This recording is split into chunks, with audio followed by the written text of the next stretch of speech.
Australia is on fire. Firefighters are racing to save the wildlife. The staggering toll we've been reporting on here, now an estimated 1 billion animals lost. But is there more to this than we're being told? It is now reported that over 1 billion wild animals have perished in the fires, as well as 27 humans. In total, more than 10 million hectares of land has been burned across Australia. This means that the fires in Australia have affected significantly more land than was affected in the Amazon rainforest fires in 2019. Now, it must be said that wildfires are not a new occurrence in Australia, and there are a multitude of reasons why the wildfires start in certain areas, from lightning strikes to arson. But experts have clearly stated that the climate crisis has worsened the impact and severity of bushfires, causing them to not only start earlier in the season, but to be increasingly destructive as well. Australia is currently experiencing one of its worst droughts on record, with long-term dry conditions and exceptionally low rainfall. In fact, spring 2019 was the driest on record. Tonight, records have been broken across the state as parts of Queensland sweltered through its hottest December day. Extreme heat. Exceptional heat. Extreme heat. Brutal conditions. Hot, dry winds creating severe fire danger. Furthermore, a heat wave in December 2019 broke the record for the highest nationwide average temperature, and last summer was the hottest on record for the country. However, Australia is only halfway through its summer season, with the rest of January and February still to go. So with everything that's happening, is there a conversation that's not been had about what we all do every single day that drives the climate crisis?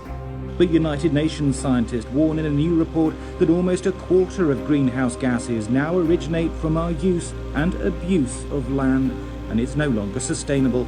The climate crisis is a global issue, and the lifestyles we choose in the areas of the world where we live will also in turn affect others on the other side of the planet as well. And so we shouldn't just despair at the climate crisis, but instead we should use it as an opportunity to motivate ourselves to make a positive impact as individuals as well. Let's look at the facts. In 2018, the most comprehensive analysis ever conducted exploring the relationship between farming and the environment was produced by researchers at the University of Oxford. It looked at 40,000 farms in 119 countries around the world and analysed data from 1,530 studies. The analysis looked at all different systems of farming, from factory farming to grass-fed farming to plant-based agriculture. It concluded by saying this: a vegan diet is probably the single biggest way to reduce our impact on planet Earth, not just greenhouse gases, but global acidification, eutrophication, land use and water use. It is far bigger than cutting down your flights or buying an electric car, as these only cut greenhouse gas emissions. On the point of emissions, the United Nations states that animal agriculture is the second biggest industry for greenhouse gas emissions and is responsible for more emissions than the entire transportation system combined. When it comes to water usage, it takes up to 2,500 gallons of water to produce 1 pound of meat, whereas a vegan lifestyle uses less than a third of the water of the average meat-eating diet. Right now in Australia, 10,000 wild camels are at risk of being shot and killed to try and preserve water, all whilst hundreds of millions of selectively bred animals are being raised in farms where farmers give them billions of litres of fresh water. And as we look towards the future, this is a sign of how things will play out during the climate crisis.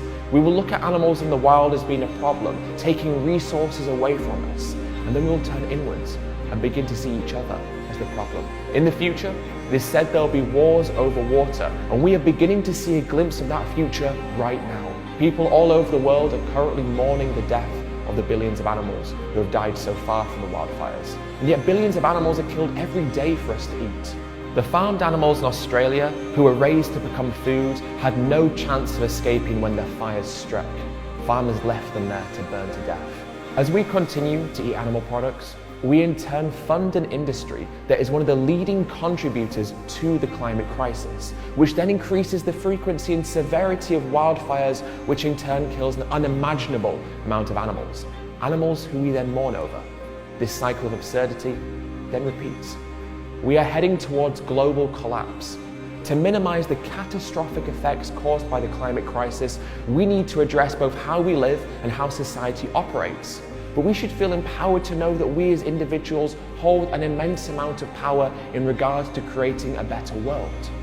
And so if we feel frustrated that governments and leaders are failing to act and listen to the science, then it's important that we are the ones who do act, and we are the ones who do listen to the science. It has been said that this is the beginning, but does it have to be the beginning of the end, or can it be the beginning of positive change? The answer to that question lies on our plate. Time is running out. If not now, then when? And if not you, then who? To find out how to go vegan, visit www.veganuary.com. Thank you for watching.